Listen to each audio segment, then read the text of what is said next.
Hello दोस्तों, welcome back to my channel. मैं हूँ अमृता और दोस्तों मैं लेके आई हूँ एक slasher survivor movie the green room जो 2015 में रिलीज हुई थी। आई नो साईफाई लानी थी, आपके वोट ज्यादा उस पे थे, बट ये स्क्रिप्ट मेरे पास ऑलरेडी रेडी थी तो मैंने सोचा कि क्यों ना फटाफट ये पहले कर लूँ।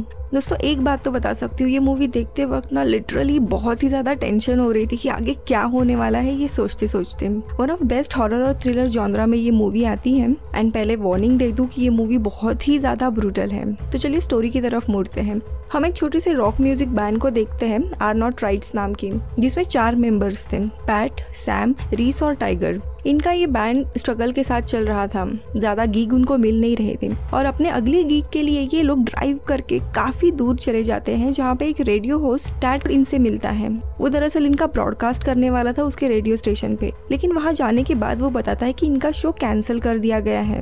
अब ये लोग गुस्सा हो जाते हैं कि इतने दूर से आए हैं, तो टैट उनको एक दूसरा गीग देता है परफॉर्म करने के लिए। टैट का कजन डैनियल एक पब में काम करता था और वहाँ पे वन टाइम परफॉर्म करने के लिए एक बैंड की जरूरत थी। अगले दिन 3 बजे इनको वहाँ पे परफॉर्म करना था। टैड इनके साथ खुद भी आना चाहता था, लेकिन वो एक बात मेंशन करता है कि डैनियल और उसकी गर्लफ्रेंड खुद यहाँ पे आ रही है, इसीलिए उसे यहाँ पे रुकना पड़ रहा है। लेकिन वो इन लोगों को एक चीज क्लियर नहीं करता कि वो कौन सी जगह है, किस तरह के लोग हैं वहाँ पे। और जाते वक्त उनको एक पंक रॉक म्यूजिक की पेंटिंग निकाल के देता है इनके थीम को मैच करने के लिए। दोस्तों इस पेंटिंग को देख के हम अंदाजा लगा सकते हैं कि आगे क्या होने वाला है। अगले दिन दोपहर के आसपास वे लोग पहुंच जाते हैं वहाँ पे एंड वहाँ पे एक साइन बोर्ड उन्हें दिखता है। इस पब का जो होम बैंड था, जो ऑलरेडी रेगुलर परफॉर्म करता था, उसका नाम था काउ कैचर। अब इसका रियल लाइफ मतलब ये निकलता है कि ये एक नाजी बैंड है जो कि हिटलर की आइडियोलॉजी अभी भी मान रहे हैं। इतना ही नहीं, इनफैक्ट इस पब के ऑपरेटर से लेके आने जाने वाले जितने भी लोग हैं वो सारे न्यो नाजी स्किन हेड है। ये टर्म उसके लिए यूज की जाती है जो नाजी के कट्टर फॉलोअर्स होते हैं। ये लोग काफी वाइल्ड और खतरनाक रहते हैं। पब भी जंगल के बीचों बीच था, ये देख के ये लोग तो डर जाते हैं। वहाँ जाने के बाद वे लोग डैनियल से मिलते हैं, वो खुद भी इन्हीं लोगों में से एक था, लेकिन वहाँ पे सेटल हो जाते हैं और जानबूझ के इन लोगों की टांग खींचने के लिए ये लोग ऐसे कुछ गाने बजाते हैं जिससे सारा क्राउड ऑफेंड हो जाता है। इन शॉर्ट नाजी के खिलाफ गाने गाते हैं। इसी बीच में काउ कैचर जो एग्जिस्टिंग बैंड था, उनके हम लीड सिंगर को देखते हैं वर्म। वो बहुत ही गुस्से से इनकी तरफ देख रहा था। उसके पीछे 2 लड़कियां थी और उन दोनों में से एक को डैनियल एक कुछ पर्ची हाथ में देता है। देखने के लिए तो ये ड्रग डील लग रही थी। इनके गानों के कारण माहौल पूरा गर्म हो जाता है, इसीलिए इनका परफॉर्मेंस कट किया जाता है और यहाँ पे गेब इन सबका सामान रूम के बाहर निकाल के रख देता है और इनके पैसे देके इनको यहाँ से जाने के लिए कहता है। लेकिन तभी सैम का मोबाइल ग्रीन रूम में जहाँ पे ये लोग सेटल हो रहे थे वहाँ पे चार्जिंग पे लगा हुआ था। वो लेने के लिए पैट सीधा रूम के अंदर चला जाता है और यही उसकी बहुत बड़ी गलती थी, क्योंकि रूम के अंदर एमिली नाम की जो लड़की थी जिसे बाहर हमने देखा था कि लाश वहाँ पे पड़ी हुई थी। उसके सर पे सीधा चाकू मार के लिटरली स्कल के आर पार वो चाकू गया था। वर्म जो लीड सिंगर था काउ कैचर का, उसने उस लड़की को मारा था। और तभी दूसरी लड़की उसके साथ जो थी वो आगे आती है रोते हुए और वो पैट को कहती है कि क्या तुम पुलिस को बुलाओगे, और पैट इमीडिएटली 911 को कॉल करता है। दोस्तों आप बताओ मुझे क्या करते यहाँ पे, ऐसी सिचुएशन में फंस जाते तुम। पैट इमीडिएटली 911 को कॉल करके कुछ बताए उसके पहले ही गेब पब का मैनेजर वहाँ पे आ जाता है और उसका मोबाइल छीन लेता है और पैट के ग्रुप को भी रूम में ही लॉक कर देता है काउ कैचर के साथ। तब तक पुलिस जो रहती है 911 वापस इसके फोन पे कॉल करती है कि क्या इमरजेंसी थी। तो गेब रिपोर्ट करता है कि एक स्टैबिंग का केस है और पुलिस यहाँ पे आने के लिए निकलती है। गेब सबको बोलता है कि जब तक पुलिस ना आए तुम सबको इधर ही लॉक रहना है। यहाँ पे हमें लगता है कि शायद पुलिस आएगी और पैट और उसके लोग यहाँ से बच जाएंगे, राइट, बट नहीं। यहाँ पे गेब तो अपना ही खेल खेल जाता है। वो अपने अकाउंटेंट क्लर्क से पैसे लेता है और 2 लोगों को पैसे देके स्टैबिंग का नाटक करने के लिए कहता है, जिससे पुलिस को रियल केस के बारे में पता ना लगे और फिर ये 2 लोग एक दूसरे को चाकू से मारते हैं। तब तक वहाँ पे पुलिस आ जाती है। इसकी चोट देख के पुलिस इन दोनों को भी लेके जाती है और तभी दोस्तों पब के ओनर डार्सी की एंट्री होती है। देखने में तो काफी खतरनाक था, क्योंकि इन सब का लीडर यानी इस पूरे नाजी ग्रुप का लीडर वही था और हार्डकोर नाजी फॉलोवर रहता है वो। जैसे ही वो आता है वो पहले तो काउ कैचर और उसके लोगों को सीधा जाने के लिए कहता है। जी हाँ, काउ कैचर भी नाजी ग्रुप का ही पार्ट थे, इसीलिए वो इनको रिहा करता है, लेकिन पैट और उसके ग्रुप को वो जाने नहीं देता। वे लोग पैनिक होने लगते कि यार हम लोगों को जाने दो, यहाँ पे तुम रोक के नहीं रख सकते। और इनकी बकबक बंद करने के लिए एक बिग जस्टिन नाम का उनका एक आदमी वहाँ पे बंदूक लेके खड़ा हो जाता है ग्रीन रूम के अंदर। ये देख के सब लोग पैनिक होने लगते हैं कि पुलिस कब आ रही है, हमें पुलिस से बात करनी है। बाहर के पूरे सिचुएशन से अनजान उन्हें लग रहा था कि सच में पुलिस आएगी और एमिली के जो मर्डरर है उसको स्टैबिंग के लिए पुलिस अरेस्ट करेगी। लेकिन अंबर जो इन्हीं लोगों में से एक थी वो उनको कहती है कि यहाँ पे कोई पुलिस नहीं आ रही है, ये सब एक ट्रैप है। इतने में ही डार्सी जो रहता है वो रूम के बाहर आ जाता है और इन सब से माफी मांगता है और एक काफी मीठी मीठी बातें करने के बाद डार्सी इन लोगों को बाहर आने के लिए कहता है। और इसीलिए वो जो जस्टिन रहता है उन्हीं का आदमी उसको बंदूक से कार्ट्रिज निकाल के बंदूक पैट को देने के लिए कहता है। लेकिन अंबर इनको वार्न करती है, इसीलिए पैट कहता है कि हम लोग सिर्फ पुलिस के लिए ही दरवाजा खोलेंगे। ये सुन के गुस्से में डार्सी वहाँ से निकल जाता है और गेब के ऊपर पूरा ब्लेम डालता है। यहाँ पे जस्टिन बंदूक वापस लेने के लिए जाता है, तभी सब लोग मिलके उसके ऊपर हमला करते हैं। उसके पॉकेट से बॉक्स कटर, उसके जो कार्ट्रिज रहते हैं बंदूक के, वो सब कुछ ले लेते हैं और उसे गन पॉइंट पे रख के ब्लैकमेल करते हैं। यहाँ पे डार्सी ने ऑलरेडी इनकी गाड़ी की तलाशी ली होती है और उसे पता चल गया होता है कि ये लोग एक स्ट्रगलिंग बैंड है, पेट्रोल चुराते हैं एक दूसरे से। तो वो एक प्लान बनाने लगता है, सबसे वापस मीठी मीठी बातें करने लगता है, जिसके जाल में ये लोग फंस जाते हैं। और वो बंदूक देने के बहाने पैट दरवाजा खोलता है। लेकिन तभी अंबर दरवाजे के नीचे से देखती है और भी लोग थे। ये देखती वो सबको वार्न करती है, लेकिन तब तक पैट का हाथ बाहर था।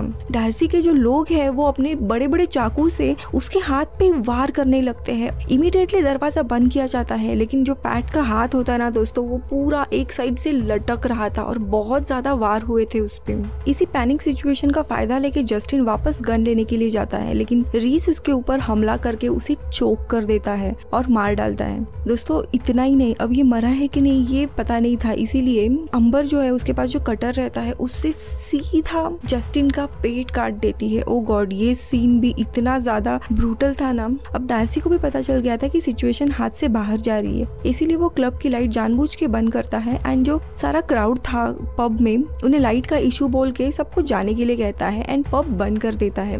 ये लोग इतने ज्यादा पैनिक हो रहे थे कि चारों तरफ से बाहर जाने का रास्ता ढूंढ रहे थे और तभी इनको अंडरग्राउंड ड्रग्स की लैब दिखाई देती है और इन्हें रियलाइज होता है कि ये लोग इनके पीछे इतने क्यों पड़े हैं। अगर यहाँ इस पब में पुलिस आ गई तो ये सारी लैब पकड़ी जाएगी और पुलिस को पता चल जाएगा, इसीलिए इस सारी चीजों को छुपाने के लिए इस क्राइम पे ये लोग पर्दा डाल रहे हैं।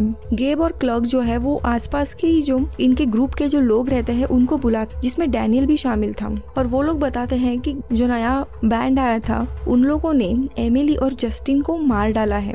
अब ये सुन के डैनियल और सब लोग गुस्सा हो जाते हैं। अब ऑलमोस्ट रात होने आई थी दोस्तों और यहाँ रूम में काफी वक्त से कोई भी आया नहीं था, डार्सी या कोई भी नहीं, इसीलिए ये लोग जस्टिन की गन लेके बाहर जाने का फैसला करते हैं क्योंकि उन्हें बस इस सिचुएशन से भागना था कैसे भी। लेकिन जैसे ही बाहर आते हैं सब अपने अपने बारे में ही सोचने लगते हैं और स्प्लिट हो जाते हैं, लेकिन उनको पता नहीं था कि आगे क्या होने वाला है। और तभी जो क्लार्क रहता है उसके पास काफी डॉग्स रहते हैं, वो इनके ऊपर रिलीज करता है और वो पहले ही टाइगर के ऊपर हमला करते हैं और दोस्तों टाइगर का लिटरली गला जो है वो फाड़ देते हैं और सारी जो चीजें रहती है अंदर की बाहर आ जाती है। ओ गॉड, ये होने के बाद सैम दरवाजे से एग्जिट मारती है, लेकिन सामने ही उसके ऊपर हमला होता है। ये देख के वो फायर डिस्टिंग्विशर से उस पे हमला करके वापस ग्रीन रूम में आ जाती है बचने के लिए। यहाँ पे दूसरी जगह पे रिक जो रहता है वो उसे एक रूम मिलती है एंड वहाँ पे वो छुपने जाता है। उस रूम में खिड़की थी, वो इमीडिएटली खिड़की को खोल के बाहर जाने की कोशिश करता है और दोस्तों उस एग्जिट पे भी लोग खड़े हुए थे और वे लोग रीस को बहुत ही ब्रूटली मार डालते हैं।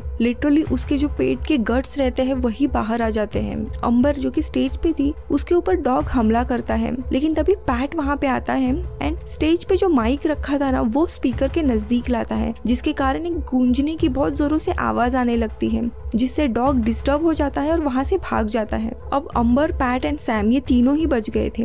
वे लोग वापस ग्रीन रूम में आ जाते हैं। क्लॉक के डॉग जो है वो काफी डिस्टर्ब हो गए थे उस आवाज के कारण और वो आवाज अभी भी चल रही थी, इसलिए वो वापस डॉग को नहीं भेजता। तो इन लोगों को मारने के लिए डैनियल और जोनाथन अंदर चले जाते हैं और वो सीधा इस रूम में आ जाते हैं और अंबर से पूछते हैं कि इन बैंड के लोगों में से किसने एमिली को मारा था। ये सुन के एम्बर को पता चल जाता है कि ये कुछ तो झूठ मूठ की कहानी डार्सी और उसके लोगों ने इनको बताई है, तो वो यहाँ पे सारी हकीकत डैनियल को बताती है। और दोस्तों यहाँ पे मूवी का प्लॉट रिवील होता है कि आखिरकार एमिली को मारा क्यों गया था। दरअसल एमिली काउ कैचर जो बैंड था उसके लीड सिंगर वर्म की गर्लफ्रेंड थी। उस पर चीट करके वो डैनियल के साथ इस पूरे ग्रुप को छोड़ के भागने वाली थी। इसीलिए डैनियल और एमिली टैड के घर पे भाग के जाने वाले थे।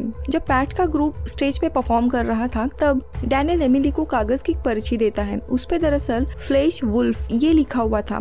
ये दरअसल एक गाने का नाम था जो काउ कैचर के लोग परफॉर्म करने वाले थे। इसी का मतलब ये है कि जब काउ कैचर वापस परफॉर्म करने आएंगे और जब फ्लैश वुल्फ यानी मीट ग्राइंडर का सॉन्ग बजाएंगे तब हमें यहाँ से भागना है। ये उसकी हिंट थी जो डैनियल एमिली को देता है। लेकिन वर्म को ये बात पता लगती है कि एमिली ये ग्रुप छोड़ के भागने वाली है। अब इस नाजी ग्रुप का एक बहुत ही ज्यादा स्ट्रिक्ट रूल होता है कि अगर कोई भी मेंबर भागने की कोशिश करता है तो ये लोग उसे मार डालते हैं। इसीलिए वर्म एमिली को मार डालता है। लेकिन उसे ये पता नहीं था कि ये डैनियल के साथ भागने वाली थी, इसीलिए डैनियल के ऊपर कोई रिएक्ट नहीं होता। ये जानने के बाद डैनियल इनके साथ शामिल हो जाता है इनको बचाने के लिए। उसका जो पार्टनर रहता है जोनाथन, वो सीधा जाके डार्सी को बता देता है कि डैनियल को सच्चाई पता चल गई है। दोस्तों अब तक डार्सी को भी पता नहीं था कि यहाँ पे जिस लड़की का मर्डर हुआ है वो क्यों हुआ था। अब ये सच्चाई उसे पता लगने के बाद वो डैनियल की गाड़ी की तलाशी लेता है और उसे पता लगता है कि ये पूरा भागने का प्लान कर रहे थे डैनियल और एमिली। लेकिन एक तरीके से वो खुश हो जाता है कि वर्म ने उसका जो मेन स्ट्रिक्ट रूल था वो फॉलो करके उस लड़की को मार डाला है। अब इसके हिट लिस्ट में डैनियल भी शामिल हो जाता है कि डैनियल को भी मार डालना है। यहाँ ग्रीन रूम के अंदर डैनियल को एक ऐसी जगह पता थी जिससे ये सब लोग बच के भाग सकते थे और फिर ये चारों भी बाहर आ जाते हैं। वो इस जगह के बारे में बताए, लेकिन उसके पहले ही इनका जो बारटेंडर था वो आके डैनियल के चेहरे पे सीधा काफी नजदीक से मारता है, जिसके कारण डैनियल का चेहरा लिटरली भयानक रूप से एक्सप्लोड हो जाता है। लेकिन एम्बर सही समय पे उस बारटेंडर का गला काट देती है और फिर सैम उसकी बंदूक लेते हैं और ये तीनों भी डरते हुए बाहर जाने की कोशिश करते हैं। बाहर जैसे ही जाते हैं सामने ही डार्सी खड़ा था। उसके लोग इनके ऊपर फायरिंग करने लगते हैं, लेकिन डार्सी नहीं चाहता था बैंड के लोगों को बंदूक की गोली लगे, इसीलिए वो उनके ऊपर डॉग छोड़ता है। सैम को डॉग पकड़ लेता है और बहुत ही बुरी तरीके से उसके शरीर को पूरा फाड़ देता है। ये देख के पैट और एम्बर वापस ग्रीन रूम में भाग के चले जाते हैं। एम्बर को भी पैर में गोली लगी थी, उसके पैर पे ये पट्टी बांधता है। यहाँ पे दोनों भी एग्जॉस्ट हो गए थे, क्या करना है पता नहीं, भूख लगी थी, प्यास लगी थी। और तभी पैट अपनी एक स्टोरी बताता है।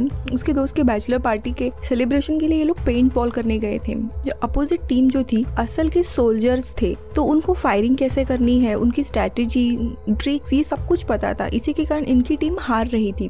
खेल के दौरान जब इनकी टीम हार रही थी तब इनका दोस्त रिक पूरा पागल हो जाता है और बिना कुछ सोचे समझे गुस्से में दुश्मन के टीम पे बस अटैक कर देता है without taking any cover. Game के सारे रूल तोड़ देता है और पागलों की तरह बस दुश्मन के ऊपर शॉट लेने लग जाता है जब तक अपोजिट टीम के सारे लोग मर नहीं जाते। और इसी स्टोरी से इंस्पिरेशन लेके एम्बर उसे कहती है कि क्यों ना हम भी कुछ ऐसे ही ट्रिक करते हैं, वैसे भी शायद मरने ही वाले हैं, लेकिन ऐसे पागलों की तरह अगर सारे रूल तोड़ के इनके ऊपर हमला करें तो शायद हम बच सकते हैं। पेंट बॉल के गेम में जैसे होता है वैसे ही ये लोग अपना फेस भी कलर कर देते हैं। डार्सी जो रहता है वो अपने ऑफिस में गेब को एक रेड लेस देता है as a honour. Nazi group में रेड लेस उन्हीं को दी जाती है जिसने कुछ बड़ा सा काम किया हो। यहाँ पे गेब ने भी इन अ वे अच्छा काम किया था, इसलिए उसे लेस दी जाती है और वो गेब को पब के लिए एक नया होम बैंड ढूंढने के लिए कहता है। लेकिन गेब कहता है कि काउ कैचर तो है ना, और तभी डार्सी कहता है कि नहीं, मैंने उनका इंतजाम भी कर दिया है। उनको जो मैंने ड्रग दिया था वो बहुत ही ज्यादा पावरफुल ड्रग्स थे।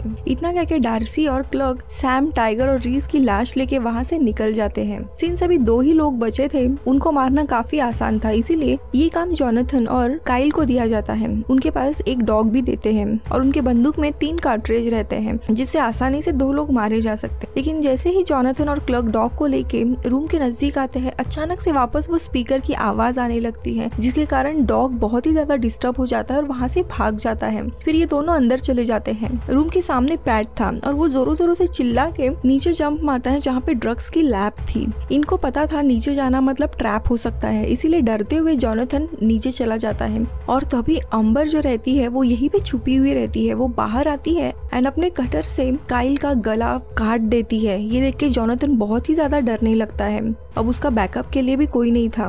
यहाँ पे अम्बर जोनाथन को ट्रिक करके उसकी सारी गोलियां खाली करवा देती है। अम्बर के पास एक गन थी जिससे वो जोनाथन को भी मार डालती है और ये दोनों भी फाइनली बच जाते हैं। दोनों भी नीचे के लैब से ऊपर आते हैं और सामने ही गेब खड़ा था, लेकिन ये लोग बंदूक के नोक पे उसे पकड़ते हैं एंड बाहर लेके जाते हैं। अब ऑलमोस्ट सुबह हो गई थी। पब के बाहर कोई भी नहीं था। उसे जंगल से बाहर लेके जाते वक्त डार्सी और क्लर्क की आवाज सुनते हैं।